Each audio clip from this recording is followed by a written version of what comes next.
thank you on behalf of the CSMVS, the chairman, the trustees, and the Director General, Mr. Sabyasachi Mukherjee. A very, very warm welcome to our speakers for this evening, both Professor Banerjee, Professor Dr. Banerjee, and Debottam Bose. Before I launch into the lecture, I have a few announcements to make, and you don't have to worry because the slide will be up at the end. But just in case you want to know, next Thursday on the 17th, we have a lecture by Anne Shaftel on the conservation of tankas. On Monday 21st, we have Natalia Durbanova, who will be talking to us on Russian petroglyphs. And we end this month, Thursday the 24th, with a program held jointly with Godrej Archives by Chirodeep Chowdhury on typewriters. These announcements will be there for you to see at the end of the lecture. I'm delighted to welcome, on behalf of all of us present here today, Dr. Pratip Banerjee and Mr. Debottam T. Bose.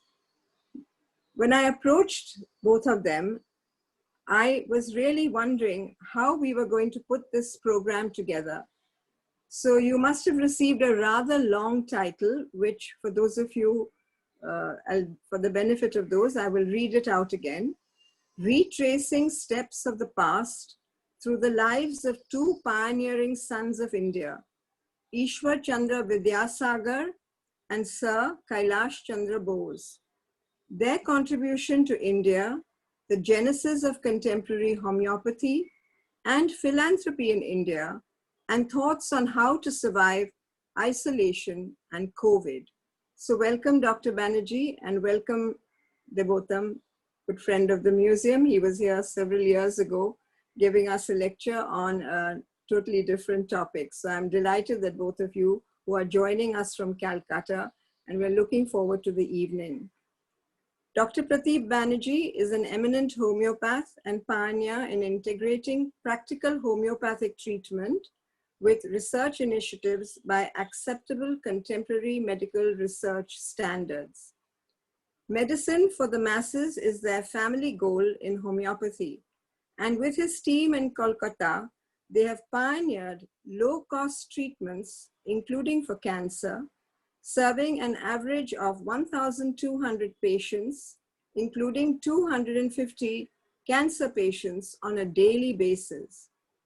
Dr. Banerjee is the co-founder and managing trustee of the Dr. Prashanta Banerjee Homeopathic Research Foundation, established in 1993, along with his late father, after whom the foundation is named, Dr. Prashanta Banerjee.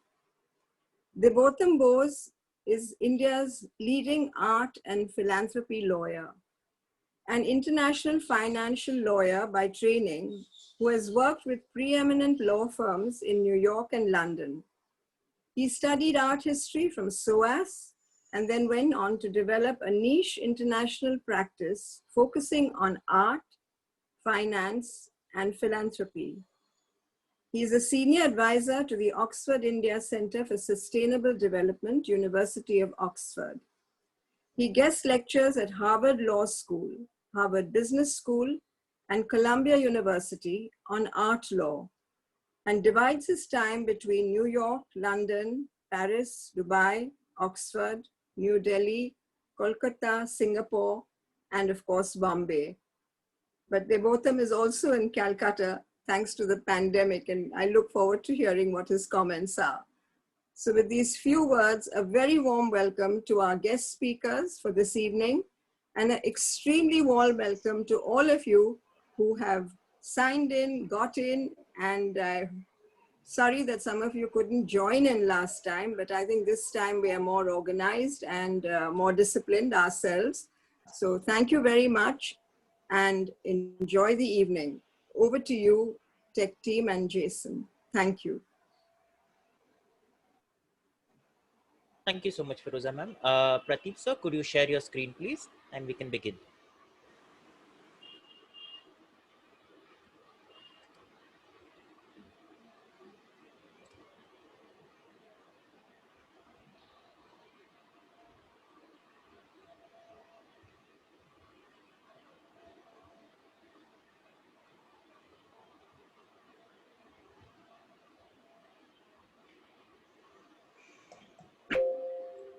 See, it is actually very interesting to be here.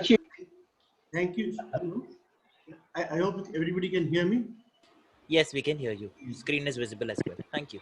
Okay. So it is a great honor to be here, and I'd like to thank Ms. Godrej for having the what for actually inviting me. And we are two ends of the spectrum, Debottam and I, because he is into law and I am into medicine. But what we have in common is we have great grandfathers who were icons in, well, who are really icons of society in India. My great grandfather Pandit Ishwar Chandra Vidyasagar and Debottam's great grandfather Sir Dr. Kailash Chandra Bose. They are actually architects of modern Indian medicine. And even though Ishwar Chandra Vidyasagar is mostly recognized for his various, he's a multifaceted personality, and was an educator, a social reformer. He actually modified the Bengali language to the easier form that we use today. But there are many things which he is famous for. For example, women's empowerment and education. Mostly the girl child would never be educated at that time. But Ishwar Chandra is a person who spearheaded the movement to actually allow women to be educated at par with men. He also opened 23 schools for girls. So even if you leave all that aside, and if you think about this, let me tell you an interesting story. Pandit Ishwar Chandra Vidyasagar used to suffer from migraines. And these migraines were killing because he would have to give up all his engagements and just lie down. And he was treated by the best doctors in India at that time, including the Viceroy's physician, and they could do nothing about his headache. So the year 1863, sorry, he was visited by a friend of his, Babu Rajendra Lal Dutt. Babu Rajendra Lal Dutt came from a very aristocratic family of Bengal, but what he used to do is that he used to have this zamindari where the German missionaries used to come and preach their religion. From them, he learned about homeopathy and he took up the study of it. And he told Ishwar Chandra that you have so many headaches and you have taken so much of medicine. Why don't you try my medicine?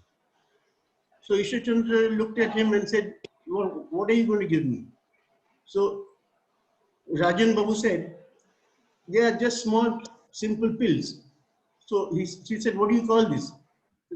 So Babu Rajendra that said, this is homeopathy. So Ishwar Chandra said, such a small pill, it won't even kill me, it won't even make me well. So Ishwar Chandra, Rajan Babu said, well, why don't you give it a try? And that is the way history entered into our family. Homeopathy entered into our family. So that was more than 150 years ago. So since then, when Ishwar Chandra was given that pill and he never suffered a day of migraine in his life again, he was very impressed.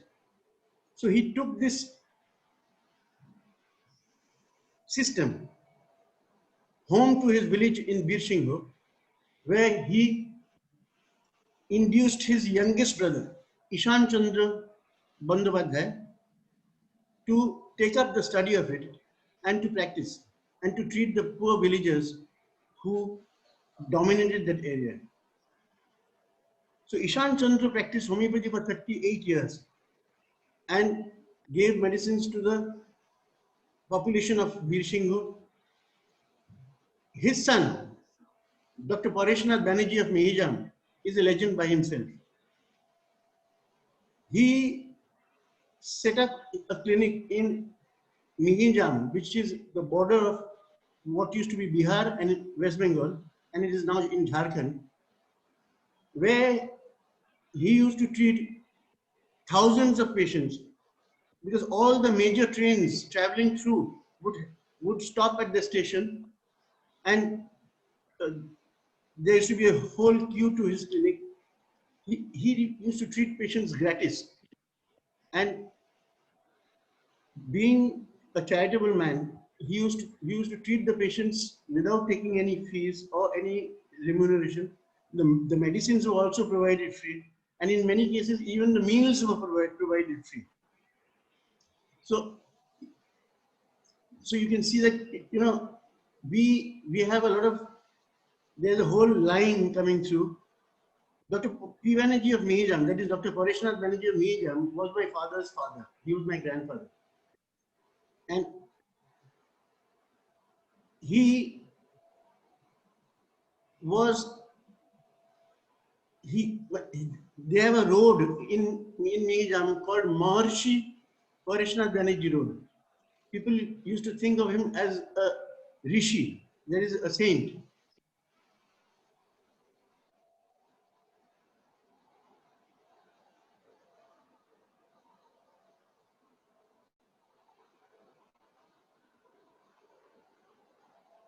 Running through. Interestingly, let me tell you something about Ishwar Chandra Vidyasagar. Interestingly, Vidyasagar, in spite of the monumental amount of work he has done, retired by the age of 52, took himself away from public life to a small town called Karmata. The last 18 years of his life was spent at Karmata as almost as a recluse from the usual rural society. There, in his own home, he set up a homeopathic clinic where he himself used to treat various ailments of the local villages. And that clinic is still there today. So, Debottam, would you like to say a few words? Yes, thank you. Thank you. As we discussed earlier on, why we chose this topic, as we're all living through the current times of something that no one really has experienced in any of our lifetime, you know. And this got me thinking, and I started discussing with Dr. Pratip Banerjee as well, that if we go back to, let's say, 19th century to early 20th century Bengal, and particularly Bengal presidency, what was taking place then?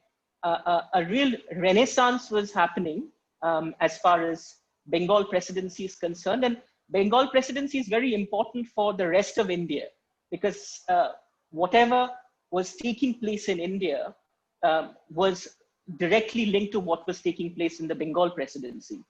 Now, people know a lot about the cultural renaissance, but we wanted to discuss on the medical side of things.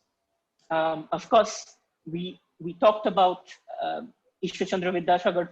He was a pioneer in so many different fronts. But one of the areas we wanted to concentrate on was how about access to medicines for the masses. This has been one of the key contributions. And how does that happen? And that's through the journey of homeopathy. And that's what Dr. Pratip Banerjee was going to be talking about. But there is another aspect to it, which is about the overall healthcare system and the idea of giving, what we understand as philanthropy.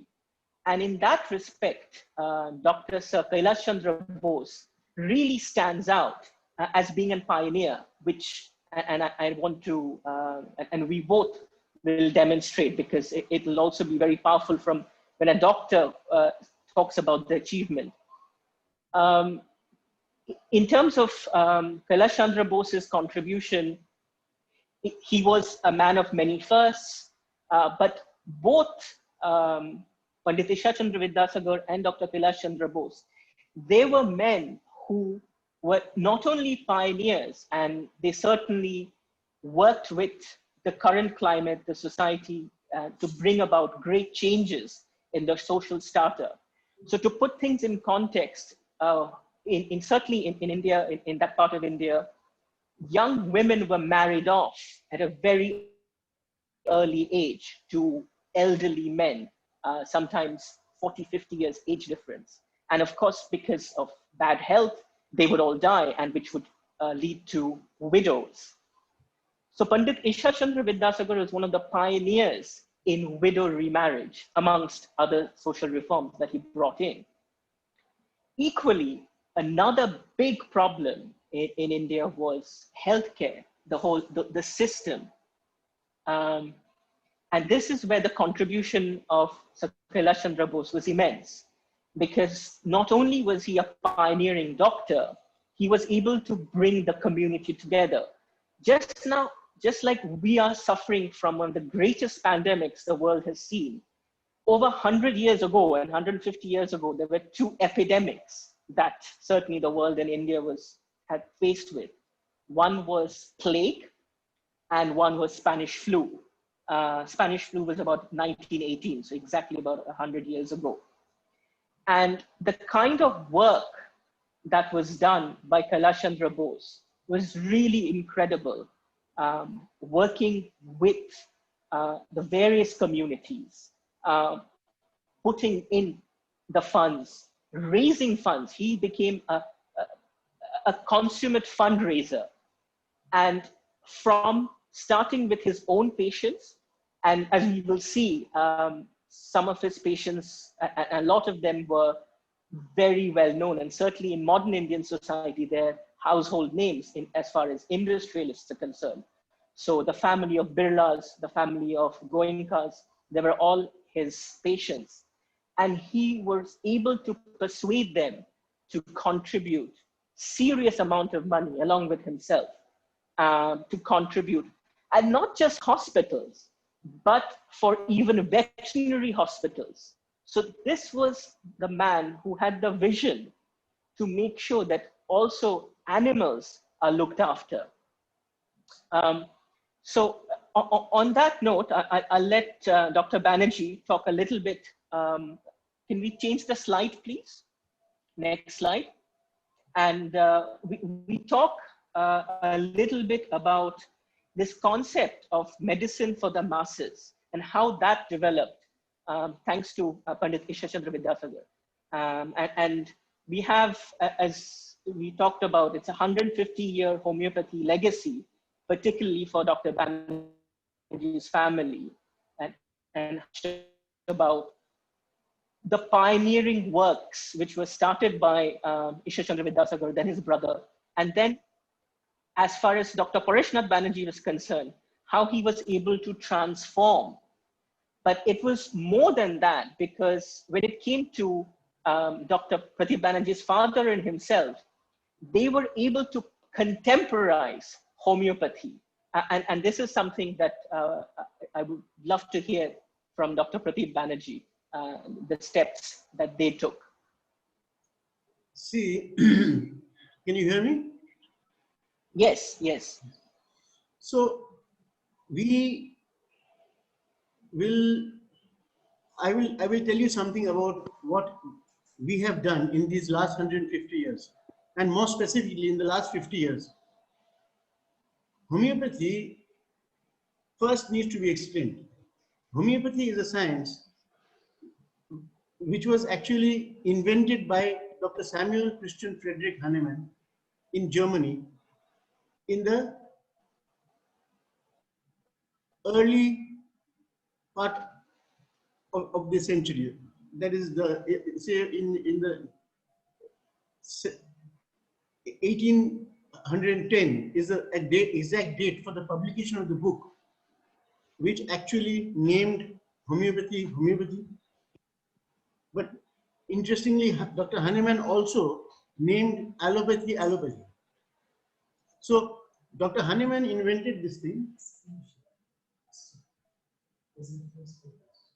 So you are you seeing the screen?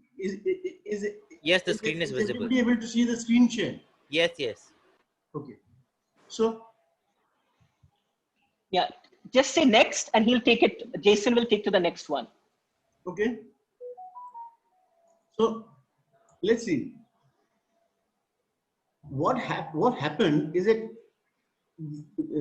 this homeopathy is a science which is homeos and pathos. It means likes, cures, likes.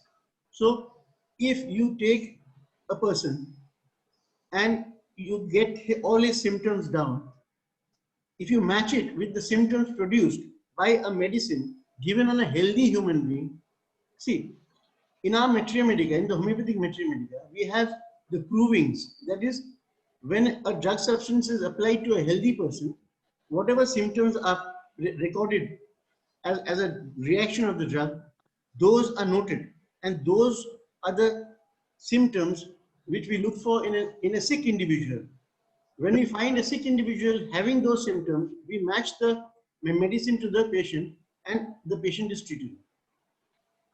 So this requires a monumental amount of intellect as well as a monumental amount of time. So each patient takes 2 hours, 3 hours to see. So that really dilutes the medicinal, the value of that medicine. What we have done basically is we have, as Debottam said, contemporized homeopathy. How? You know, after seeing millions of patients as a collective experience, see, on an Next average slide. day in our clinic, sorry? No, on an average Next day in our slide. clinic, Just ask them to.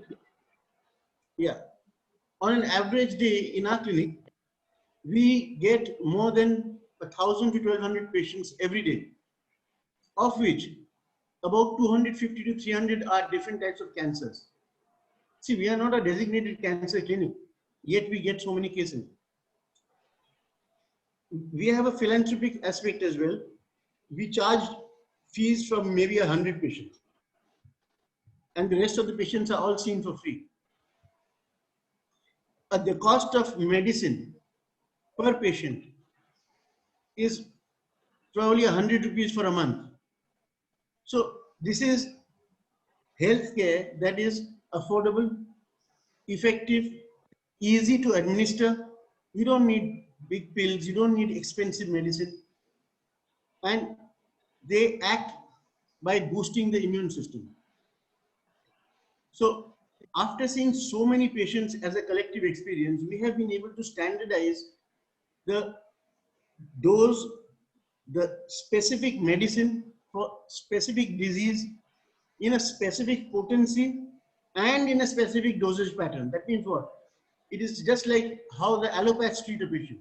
If you take one patient to 2 allopaths, they will, and if that patient has tuberculosis, they will give the same medicine. But in homeopathy, without the contemporization, if you take if you take 5 patients suffering from the same disease to 5 different doctors, all eminent homeopaths, they will all prescribe different medicines because they want to match the patient with one medicine, which is a very, very difficult thing to do. On the other hand, our system is much better in the sense that, you know, we have developed something which the American National Cancer Institute has labeled as the Banerjee Protocols. This Banerjee Protocols is a system by which we have set protocols for different diseases. And we have the first line medicine, we have the second line medicines, and we have the third line medicine. And this can be learned by novice homeopaths or even experienced homeopaths and prescribed just on the basis of the diagnosis instead of on the basis of the individual. So homeopathy has changed in that respect, and the response is tremendous. We have more than this is interesting. See, we have more than 50 satellite clinics of our young doctors whom we take the young doctors, we train them for 3 years and then we let them loose. And we set up a clinic and they practice there and they get hundreds of patients a day.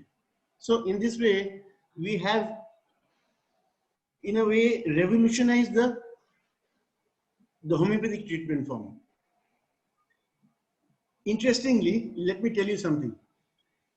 We were putting together a photo exhibition and showing our link to homeopathy and this 150 years of the legacy, how it came through.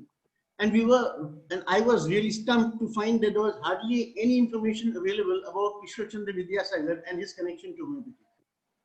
So after doing a lot of research in different libraries, in different institutions, I could find nothing to indicate that Ishwar Chandra was in any way.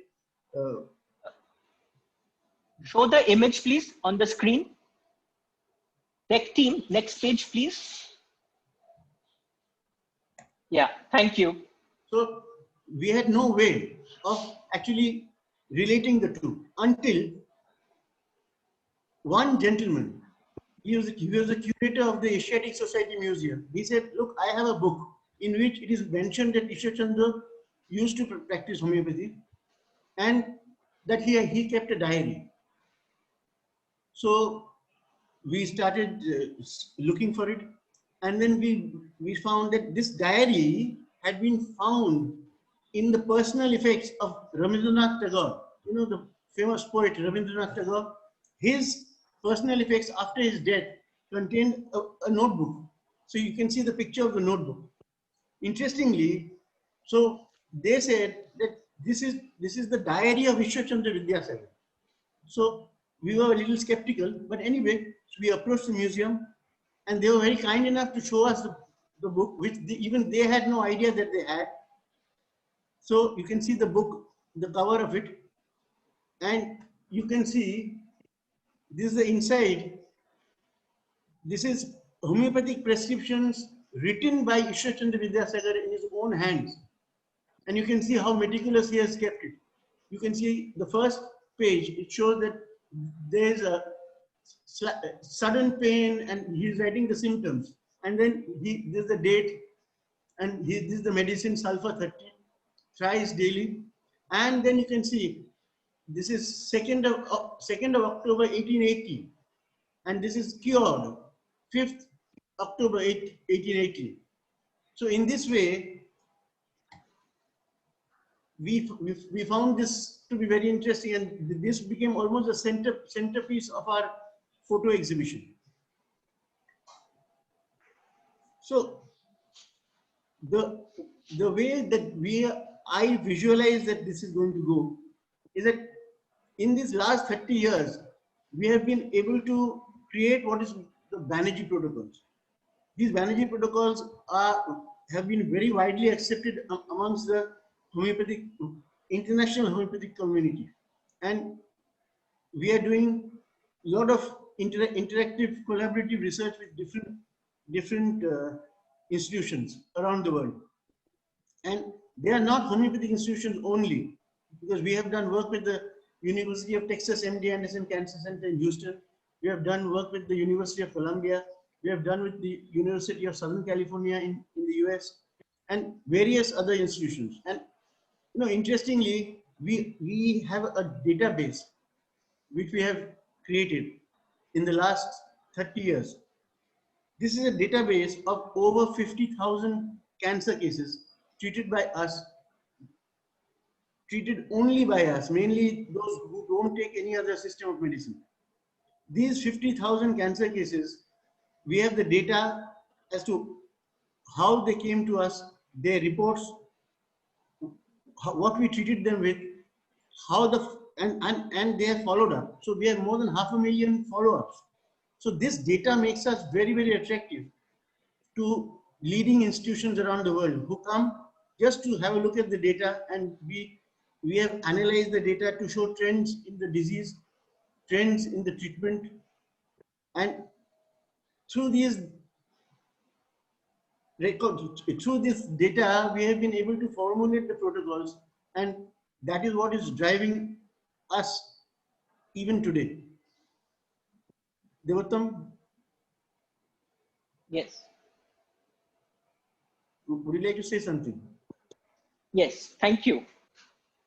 I think, Dr. Banerjee, in terms of why we focused on these two pioneering men is because of the far-reaching impact they visioned. They were men way ahead of their time. And as we've been learning more about Pandit Ishwar Chandra Vidyasagar, and how the whole homeopathy metamorphosed to what we are seeing today. And as you mentioned about the current Banerjee Protocols, why that is so important.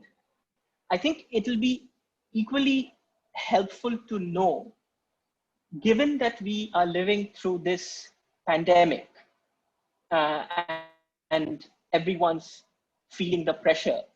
As a homeopath, what are your thoughts and what kind of things, practical things that you would suggest for people to adhere to? See, first and foremost, what we should not do is exactly what we are doing right now, and that is we are panicking.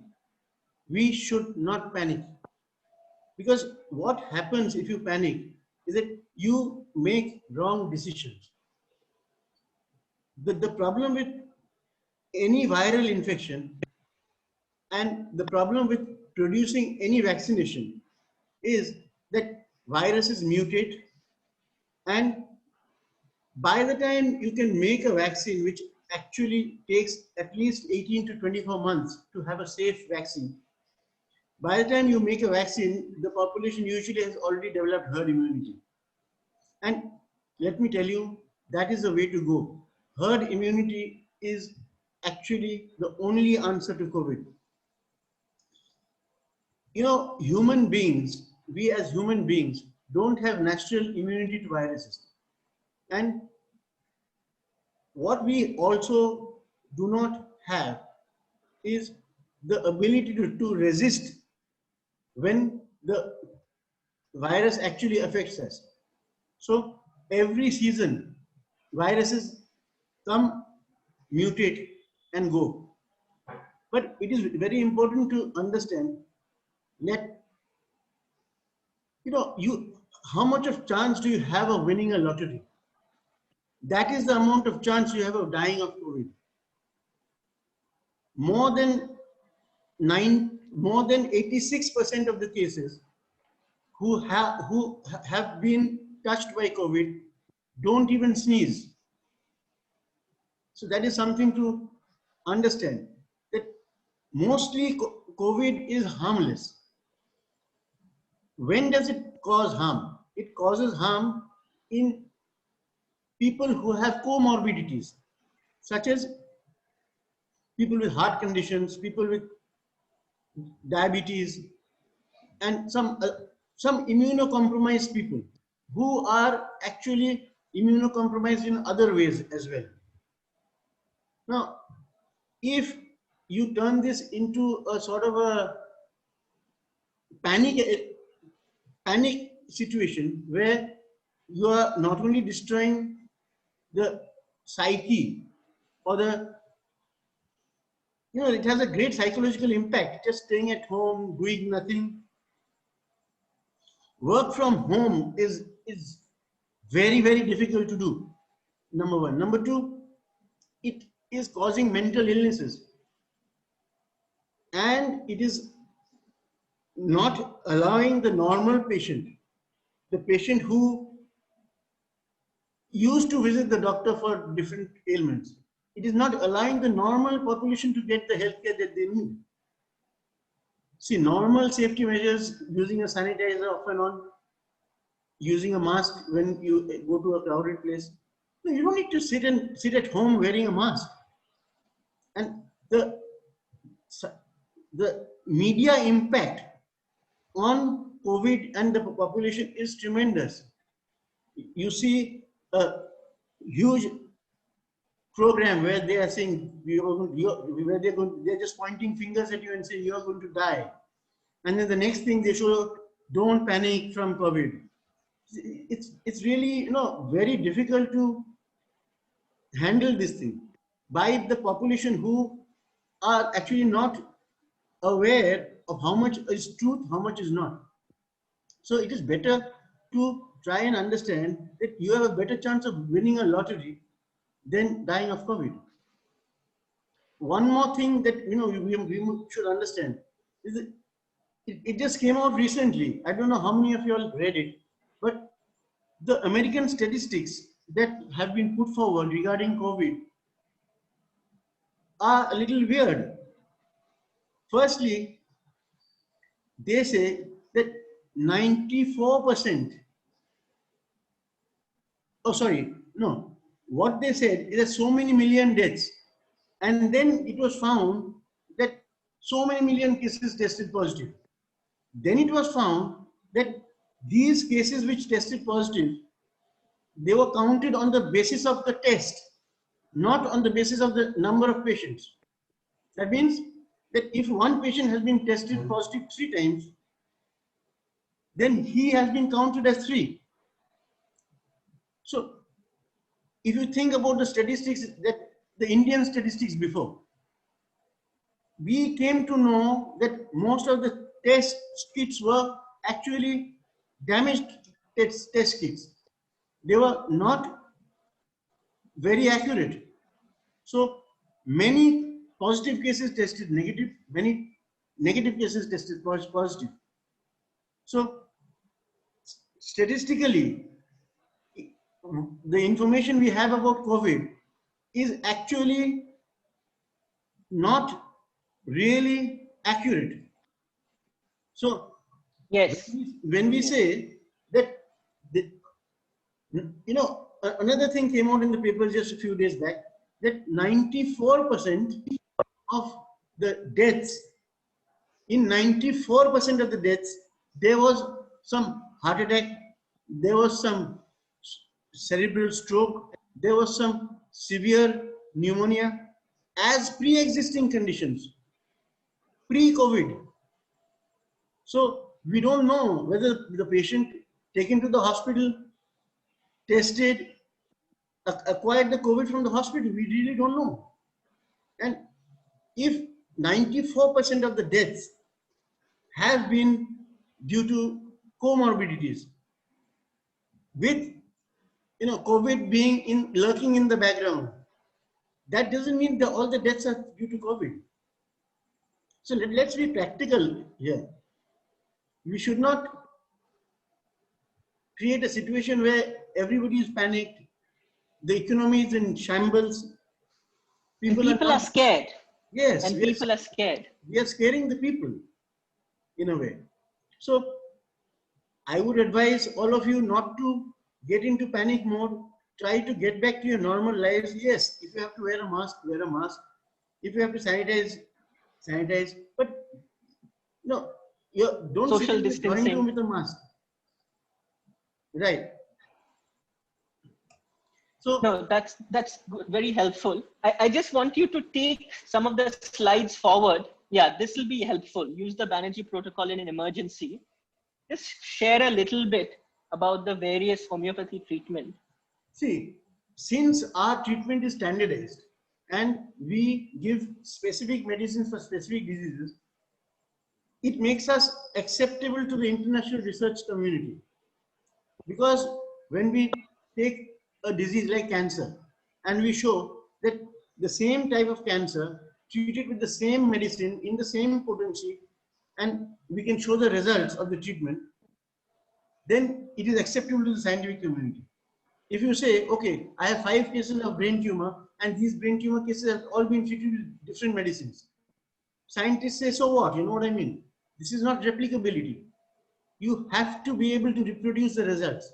And that is what the Banerjee protocols do. We give specific medicines. So here you see a list of medicines which I think that you should all have in your home.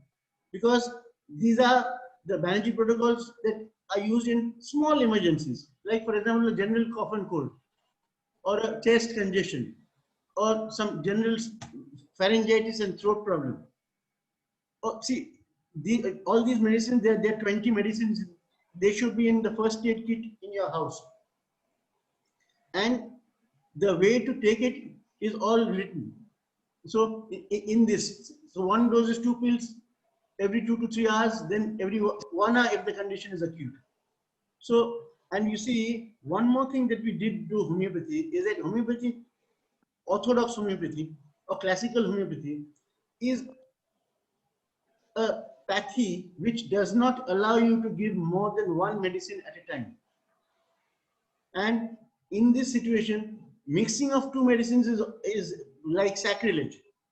But we deviated from there. You can see here we have, in the first medicine, we have mixed 2 medicines, Bryonia 30 and Aconitum napellus 200. So this is another change that we brought about in homeopathy. And these medicines are not just mixed randomly. They are mixed to give an advantage to the treatment.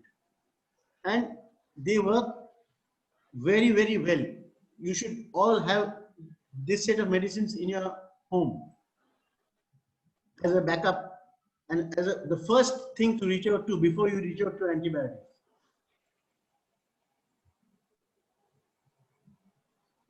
Thank you. Tech team, next slide, please. Yeah, so I've put on the next slide. We were talking about COVID.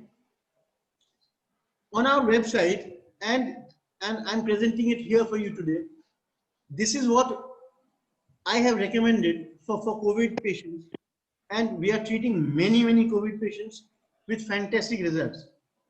Firstly, for the prevention of COVID, we are using Thuja occidentalis 30. Thuja is an acknowledged antiviral medicine. I'm sure many of you have heard that Thuja is very good for warts, and warts are viral infection. So in the same way, we have used this medicine with great success in what we have as a vaccination regimen for our young patients, for the children.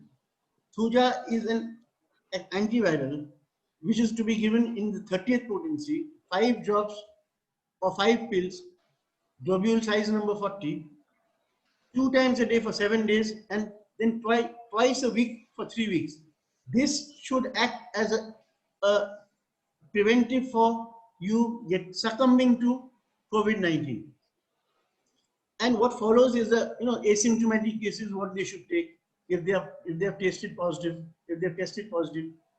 mild or moderately symptomatic cases, what they should take.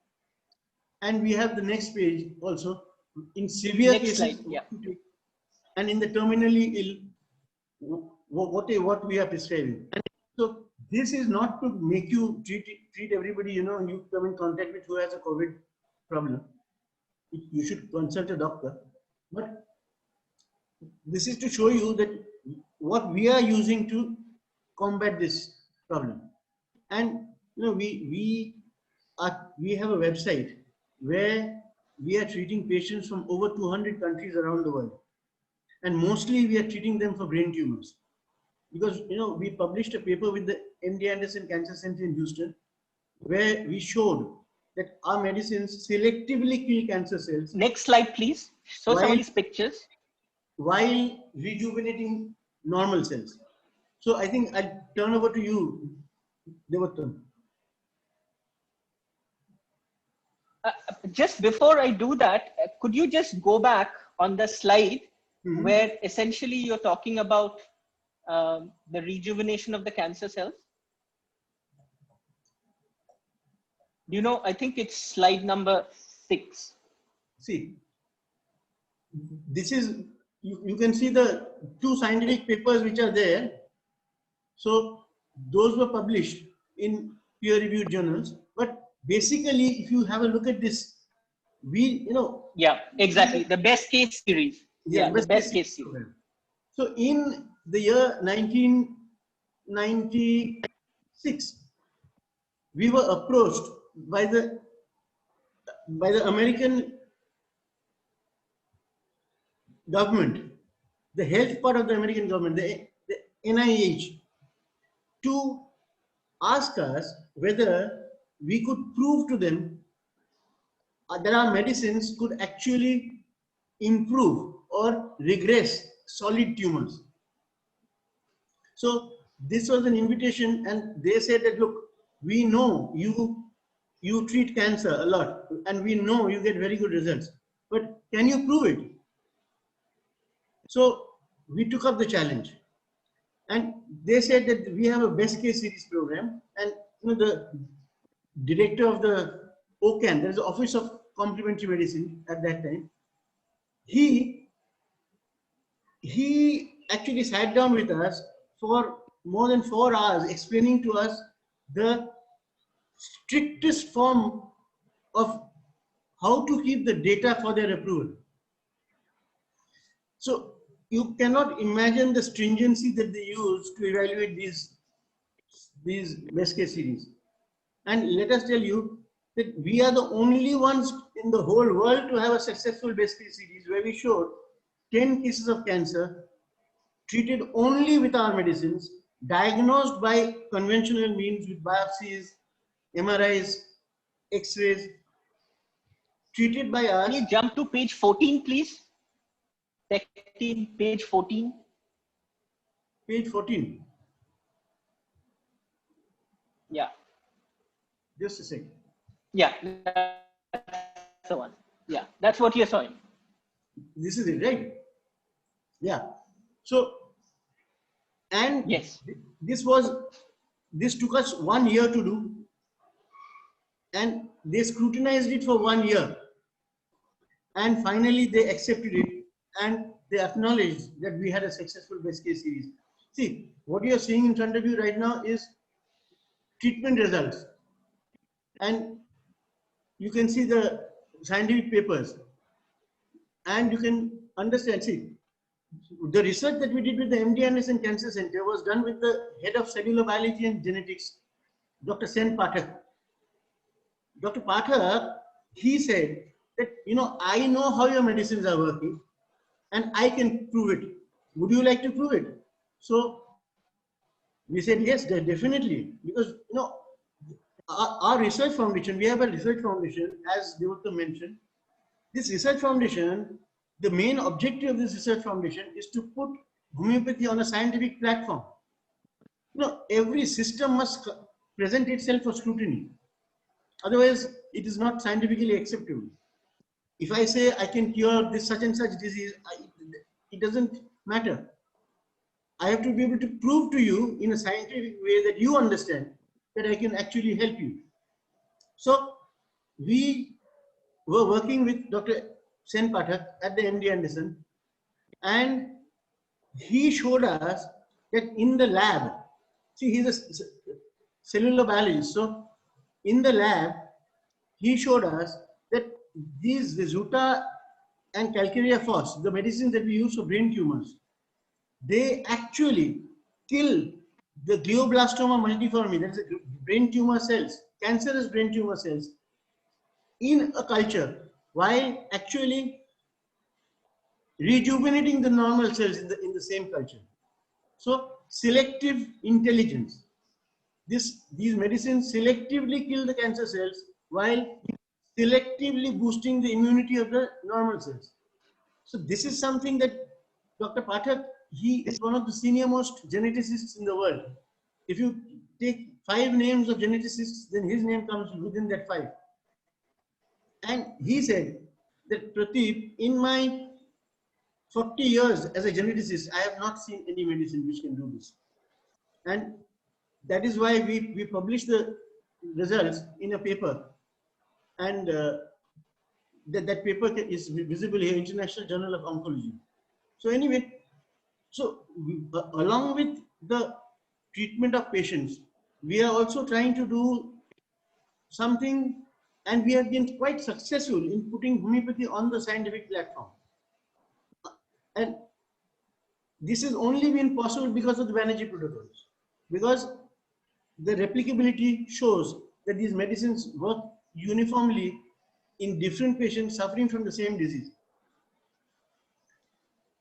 And if I may add, Dr. Pratip Banerjee, Yeah, sure. Pratip, the another hallmark in this is the affordability that you have touched upon earlier on.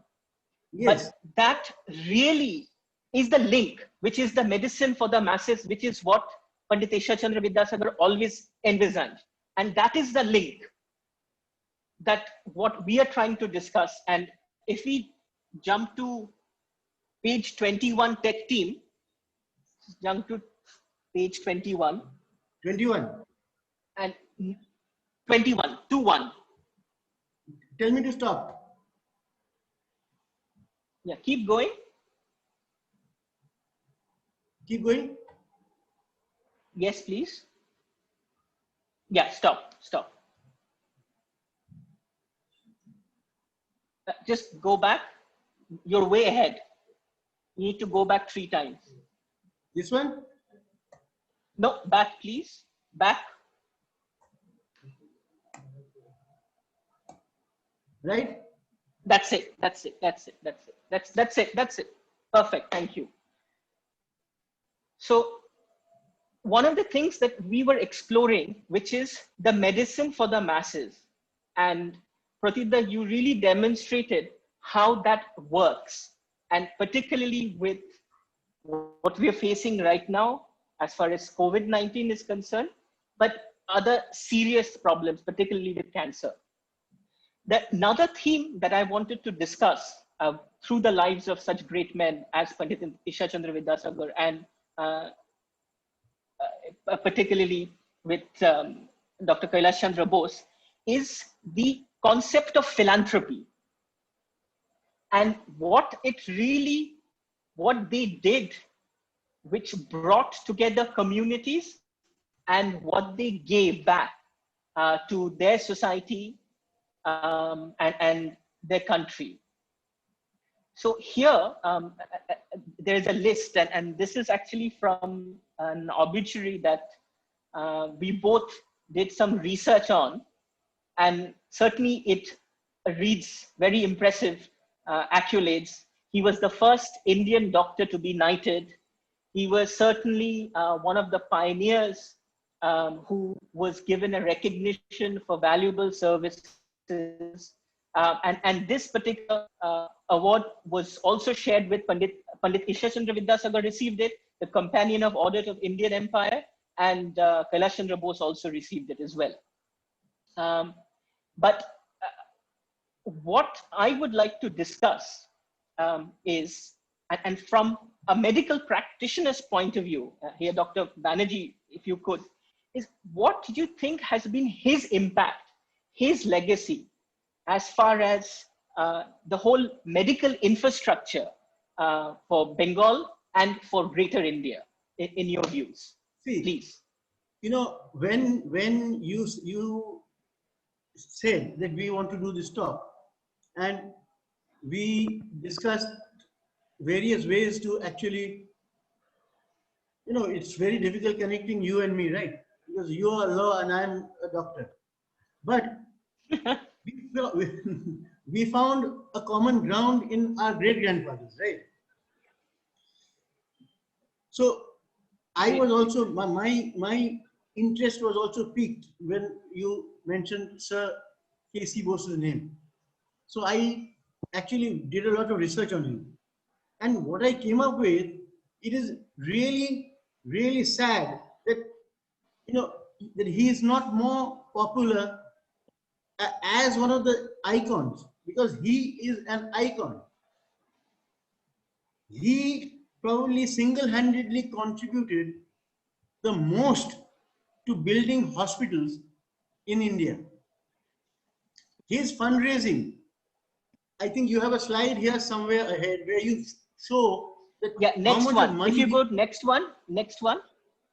Yeah. So next slide. If you look at this, he actually,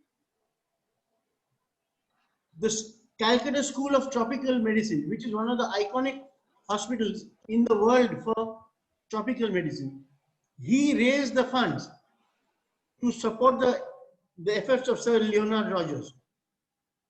He raised 2.5 lakh rupees, 2.5 lakh rupees, how much it is today, only Debottam can tell you.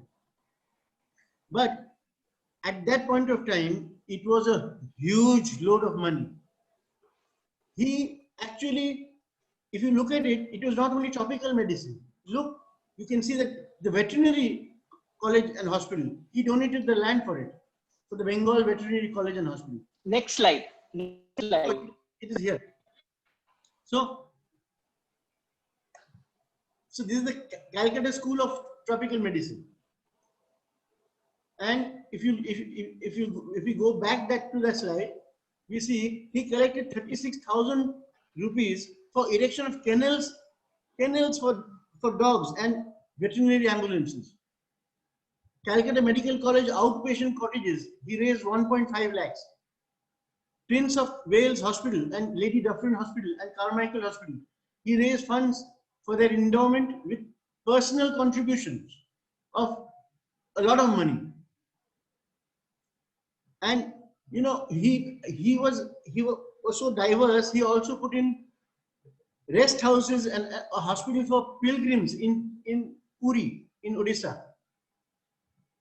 So, and he was supported in his efforts by his patients who were also iconic, like Sir Badridas Goenka, G.D. Birla, and they were his patients and friends, and they contributed.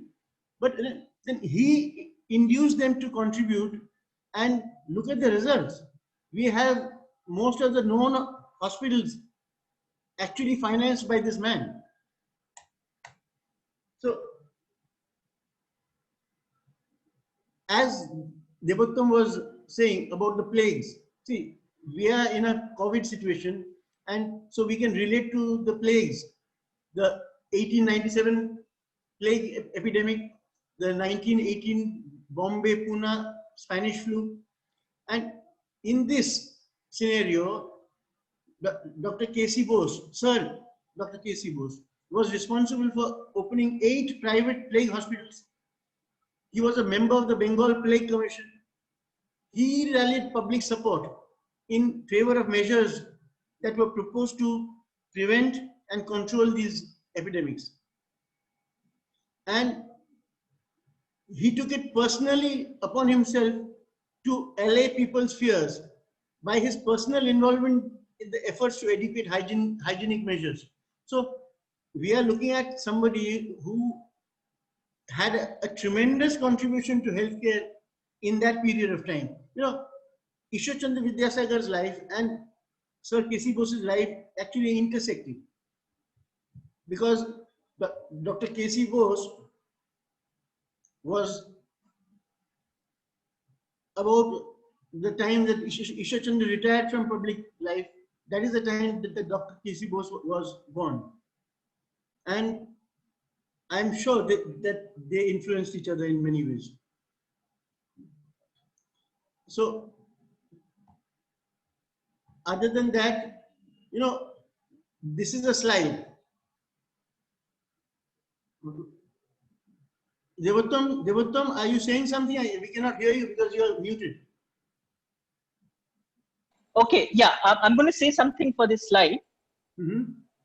So as Dr. Banerjee was talking about both pioneers, Pandit Ishwar Chandra Vidyasagar, who we know that amongst many, Debottam, your connection is certainly about empowerment. As we discussed, touch about was. Can you hear me? sorry, I didn't Can hear you hear me? Yeah, we can hear. I can hear you. Can you hear me? Yes. Can you hear me? Yes, we can hear you. Okay, if you can hear me, then it's fine. That's fine. So what I was saying is, these two, we have Dr. Kadam Joshi. They were the first 2 Indian female and from the entire British Empire. Now, when we were doing our research, what was interesting is the date that they were born. again, very much from the time that we are discussing, 19th century, and they were born in, one was in Maharashtra and one was in Bhagalpur. They both traveled to Bengal presidency. They had incredible support from their husband. Dr. Ganguly enrolled herself in medical college, certainly the same time as Dr. Kailash Chandra Bose was practicing and was an eminent practitioner. This was also the time, because of Pandit Ishwar Chandra Vidyasagar, he rallied the community where education for the women, which was completely frowned upon, and he was able to change that, starting with widow remarriage, because as we briefly discussed, that the custom was that very, very young children, I would say, they would get married to elderly men and they would die. And then as a result, that would be the end to their life, and no more education.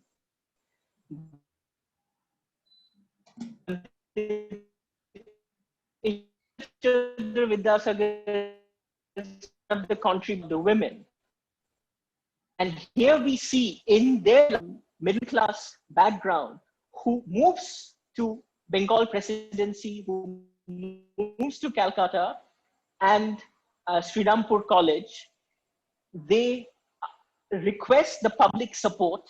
There is a mass appeal. The community funds their medical training costs to go to the United Kingdom and to United States to train as doctors and return back to India.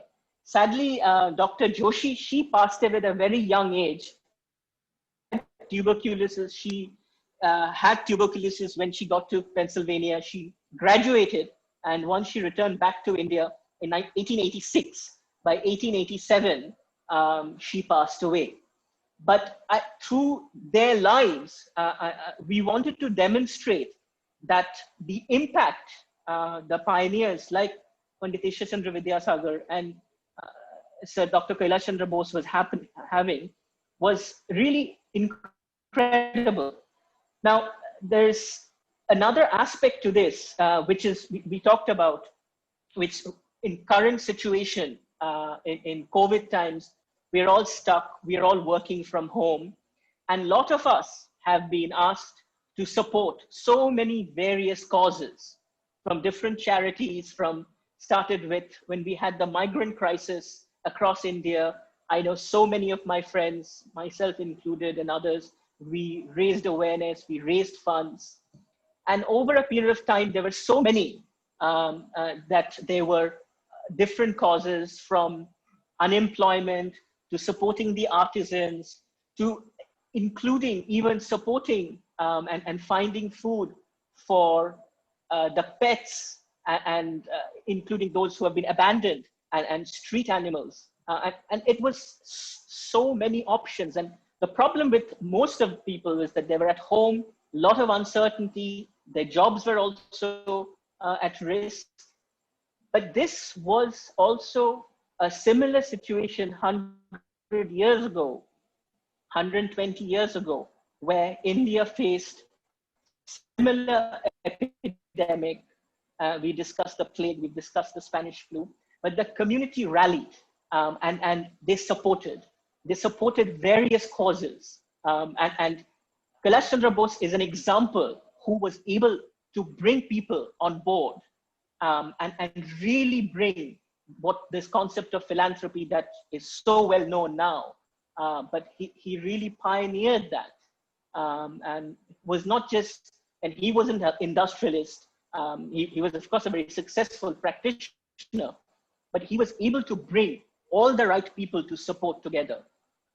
Next slide, please.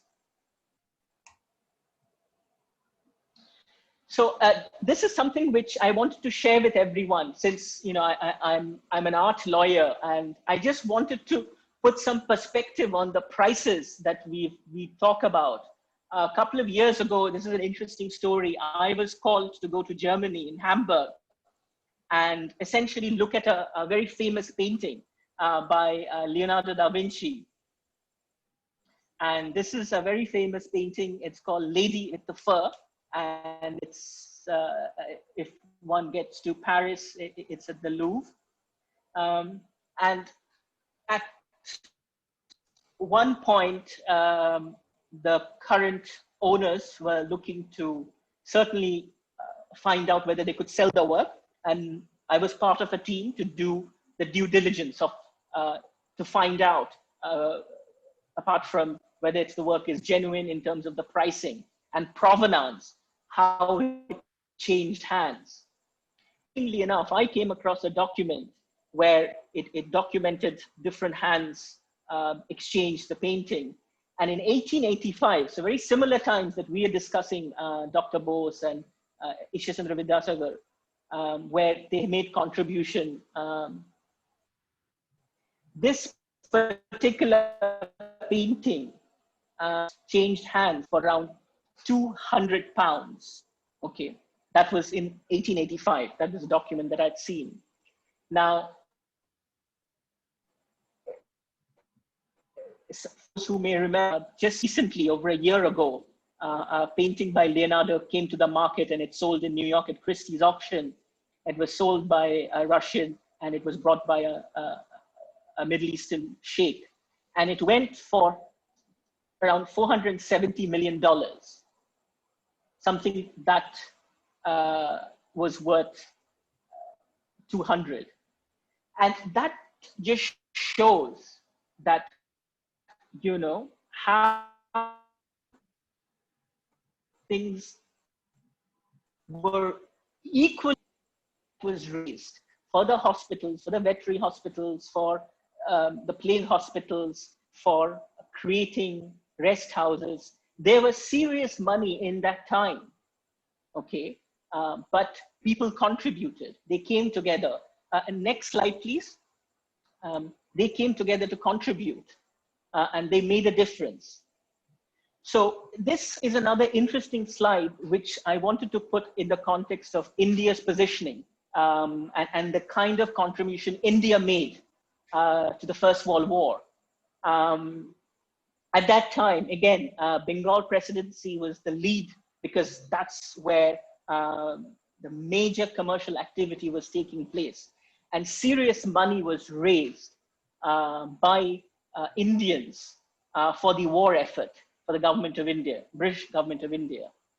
And again, one of the lead person behind this was Kailash Chandra Bose.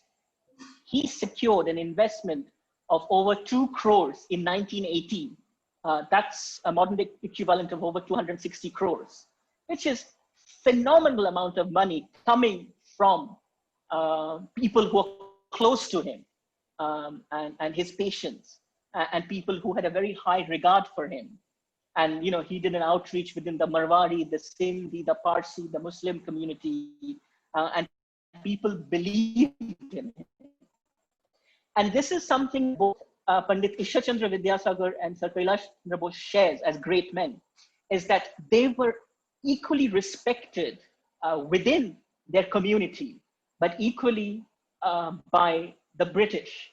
And certainly they had their disagreements and they were path breakers in that sense, but they commanded tremendous respect. And that's very important. And again, you know, just to give some more figures, India contributed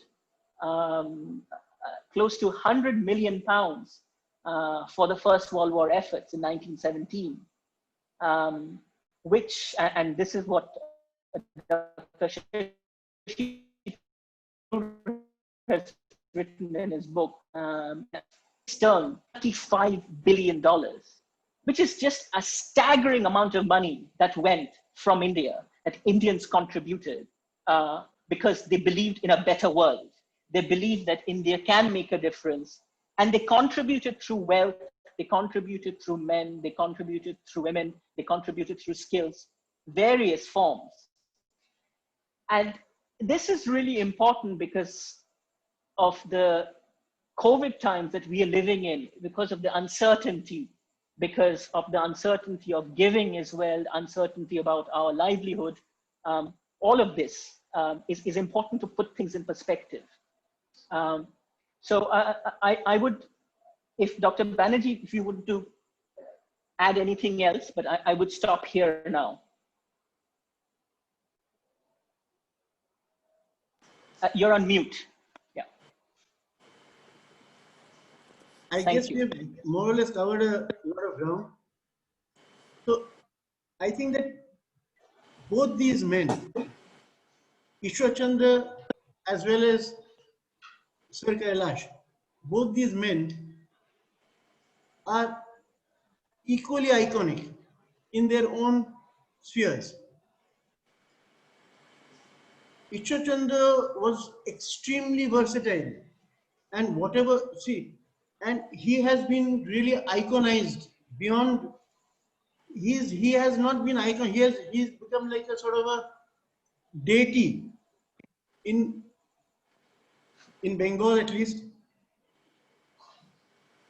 His picture hangs in the Rashtrapati Bhavan. So, you know, the amount of respect that we get as a second hand by virtue of being the descendants of this family.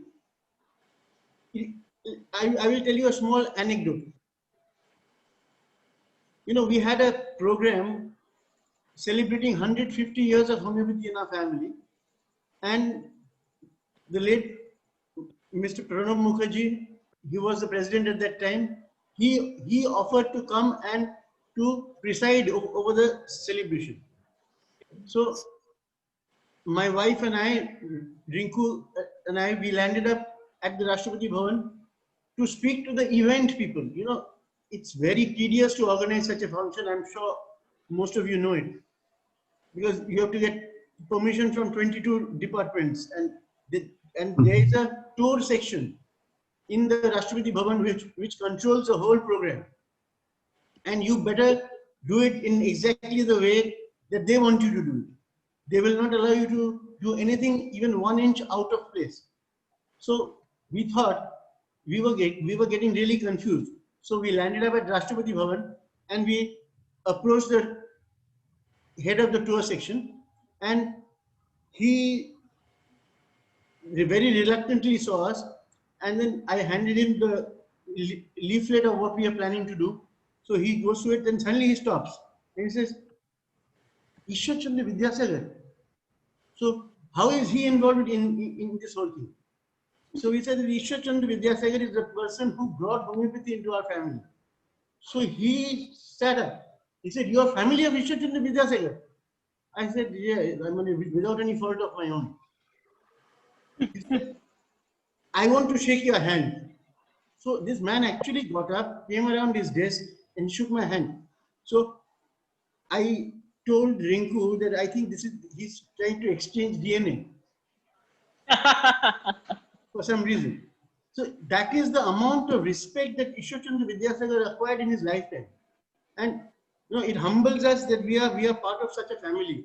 So, and you know, it is very difficult to be part of such a family because the responsibility to do better in society is much more.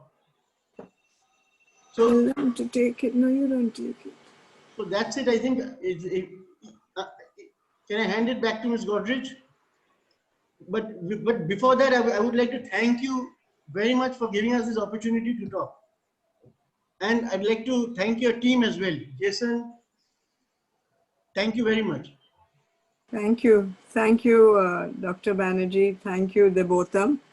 We have one question. We have a couple of questions before we close. Is that do you have any recorded facts that these two great luminaries whose lives overlapped, how closely did they interact with each other? Debottam, what is the year of Dr. K.C. Bose's birth and death? So I'll share this particular. So 1850 to 1927 is Dr. K.C. Bose. Now, and he lived for 77 years. Mm-hmm. Now, one interesting fact is Dr. Bidhan Chandra Roy, who of course we mentioned very fleetingly. Now he was a great statesman. He was the second chief minister of West Bengal. He was the student of Kailash Chandra Bose, and equally, he was very close to the Banerjee family. And his birthday is remembered as National Doctors' Day.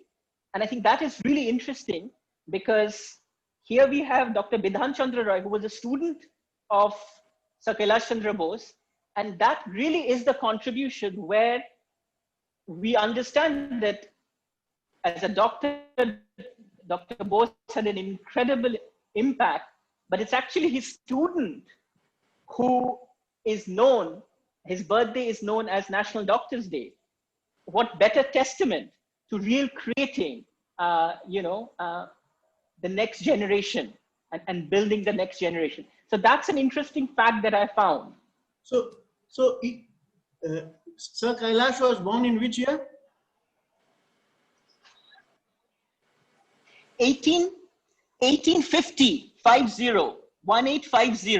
26 December. So just to answer the question, Ishwar Chandra Vidyasagar passed away in 1891. So at least 40 years, their lives overlapped. Thank you. And I'm sure, Debottam, if we look hard enough, we'll find evidence that they actually met each other. Thank Yes. you. Thank you. Well, they certainly had a very interesting exchange. So yes, absolutely. Okay, I think those who want to ask a question, please write it in the chat while I ask two more questions. Please don't try to unmute yourself, because there are a lot of disturbances, and this webinar has gone quite smoothly as far as technical sound and audibility and all that is concerned. So please type your question into the chat and we will take it up. In the meantime, just two brief questions to both of you. Dr. Banerjee, if you were to give just one hallmark of the Banerjee Protocol, what would you say that is? And while Dr. Banerjee gives us that response, Debottam, is there really anything like donor fatigue and philanthropy? You've told us about how people have just rallied forth and given, whether it's in cash or kind or time or whatever it is, migrants and people who have lost their jobs. You even mentioned about feeding the stray animals on the streets. Any thoughts on that? So Dr. Banerjee, just one hallmark of the protocol. See, the main hallmark of the Banerjee Protocols is that it has contemporized homeopathy and made it available so that it can become the medicine of the masses. We have the scope and opportunity to have a system of medicine which is easy to practice, economically viable to the extent that a month's medicine costs 100 rupees maybe. So, and I'm not talking about a separate price for cancer or a separate price for a common cold. The cancer treatment medicine also costs only 100 rupees a month. We have the data to show the efficacy of this system of medicine, and I would say that this is the medicine of the future. It is safe. It doesn't have side effects. It is affordable. It is easy to administer, and it is effective as well. So let's see. I think that is the main hallmark of the Banerjee Protocols. Debottam? Yes, thank you. Dr. Godrej, to answer that question, I would like to take aid from a very interesting quote that Rabindranath Tagore had said, which was, "One who plants trees knowing that he will never sit in their shade has at least started to understand the meaning of life." And I think in the world of philanthropy and giving, generous giving and sustained giving, and the idea is very much service, which is linked to joy. And I think when anyone and at whatever level, when you equate giving with joy, that is when you overcome this syndrome, which is a donor fatigue syndrome, which is a serious issue, which impacts anybody. It doesn't matter which level of society, which level of giving you are. At one point, you get inundated by requests. Can you support this cause? Can you support that cause? Can you support this? It goes on. And specifically now, in the times that we are living in COVID, okay, there are multifaceted, all worthwhile causes that require support. It doesn't mean one has to support with huge sums of money, but support one must, because ultimately, as we said, it is linked to the service, which is joy. And it is ultimately, it's a personal experience. And that is the only thing that survives, which is your good karma, as we all know. Thank you. There are some personal questions for both of you, which we will be happy to direct. But I too agree that the quote from Tagore is absolutely nice. There's a lady called Neeta who has posted that. And thank you both very, very much. We have a feedback form at the end.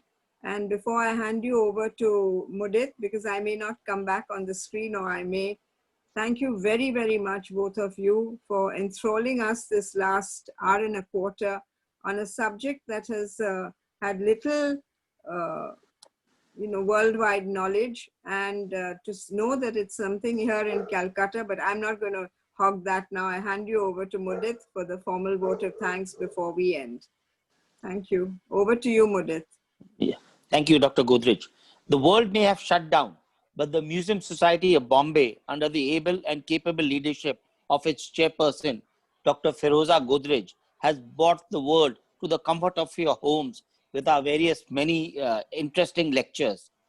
I would like to thank our eminent speakers, Dr. Pratip Banerjee and Debottam Bose Esquire, for being so informative on the hoary ancestors. I would call you the chip of the young block, wherein we are revering the memory of great sons of India, and history has become so interesting. In fact, I would call it infotainment, which is both entertainment and information. And I've also learned a lot. We have also learned a lot about homeopathy from Dr. Banerjee, and I will now certainly be more, being a allopathic user, take to homeopathy too. I would also like to thank Dr. Mukherjee of the CSMVS for his continuing support. I would like to also personally thank Jason and his tech team for all the technical support and getting this webinar off the ground. And finally, to you, the audience, for being present and enriching yourself by these wonderful talks. Thank you so much. Over to you, Jason. Jason? Ladies and gentlemen, a quick note, our future events are as such. On the 17th of this month, next Thursday, we have a lecture by Miss Anne Shaftel on Thanka conservation. 21st of September, a lecture by Miss Natalia on petroglyphs and cave art, specifically in the area of Russia. And on the 24th of September, a lecture by Mr. Chirudeep Chaudhary titled Typewriter Tip Tip. Do join in for the future events. The events and the invites will be posted to you shortly. Thank you so much for joining in. Thank you. Thank you. Thank you, Debottam. Thanks. Thank you again, Dr. Godrej and the whole team. Thank you. It's been Thank really you. wonderful and We hope that I'm sure the Had a participants have wonderful enjoyed session. it. Thank you very much. Thank you, Dr. Godrej. Thank you, Dr. Banerjee. Thank you, Dr. Banerjee, dear Debottam. Thank you. Technical Thanks, team, Mudit. please come in. With this, we close the seminar. Yes. Webinar. Thank you. Technical team, chats are saved. Yep. Recording